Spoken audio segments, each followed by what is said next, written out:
So I'm joined now by the man himself, Mr. Albert Mann.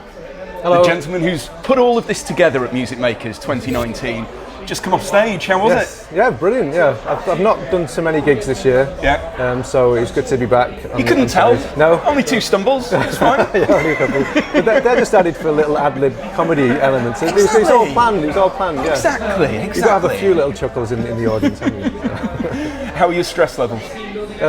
They were this morning going up and up and up, and then they plateaued, and then stage came, they went up a little bit more, and then on stage you started to dip a little bit, and then I'd say now just fully I'm relaxed. Really quite, I've out. not had the beer yet, so then it'll be even lower. I'm getting there. Now it's not just Music Makers that we're here for today, because you're relaunching one of your albums, Cheap Suit. Yeah, so I released it in 2016. Yeah. There was a track that didn't make it on there, which I played today. Need to Confess, so I've put that on. It was recorded and mixed and mastered at the time. Yeah.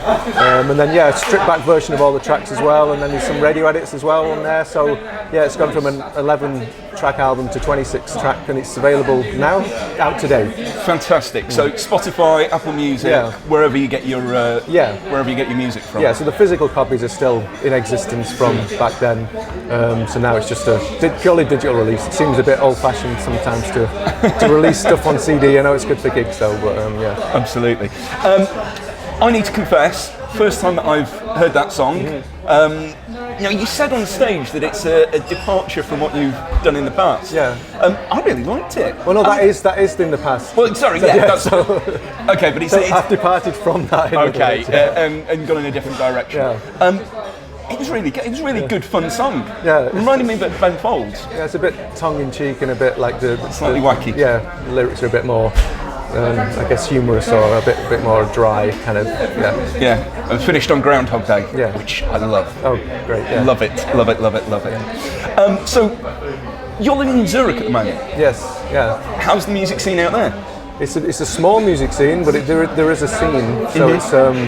Less of the kind of singer-songwriter nights that you get in London. I mean, London's saturated with it. Every pub, all over London are doing something, throughout the week. So there's less of that. It's more like a lot of big artists go there. So it's quite good to do support gigs out there with some of the bigger artists. If you can try and get in that way, that's a good way of performing.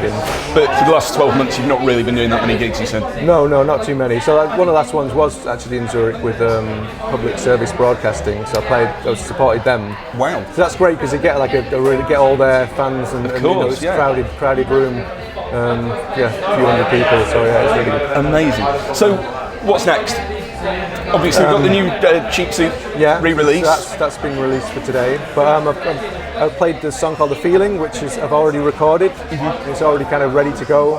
And that's the next single? Yeah, that's the next single. But to be honest, I think I'll probably release it next year now, just because Music Makers has kind of taken over, and we're already in October, going to go on holiday after this, and then it's Christmas, and then And then it's Music Makers 2020? Yeah, and then we'll start thinking about It's coming back, right?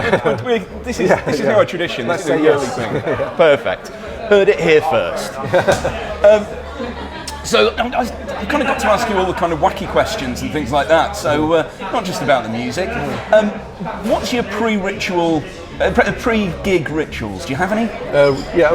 I mean, I used to be a lot more anal about it. I'd have this little black Chinese medicine syrup. Really? I don't remember what it's called. It's got a Chinese name, but I used to drink that religiously, and after every song I'd have to do it. It was so viscous that it wouldn't come out, so there's that sort of awkward pause where the audience are just waiting for this syrup to come out of this bottle into my mouth. It's like, just wait, it's coming. But that's I don't do that anymore. Yeah, you know what? I'm glad. And I used to wear in-ears and have click tracks, and I used to be very anal about everything in time, and now I'm like, if I make a mistake, I don't care as much, and I fast and loose with it. Yeah, totally. Excellent. What do you eat before a gig? Nothing.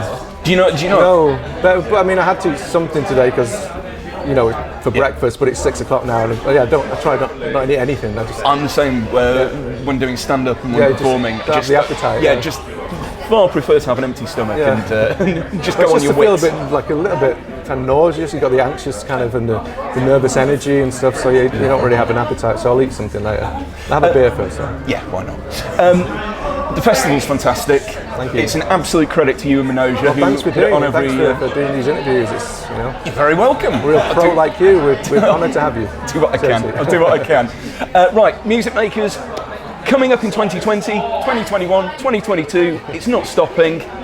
It's the future. It's the future. It's the best small festival in London, unquestionably. Albert, thanks so much. No worries. Thanks for having me. Well, thanks for interviewing me.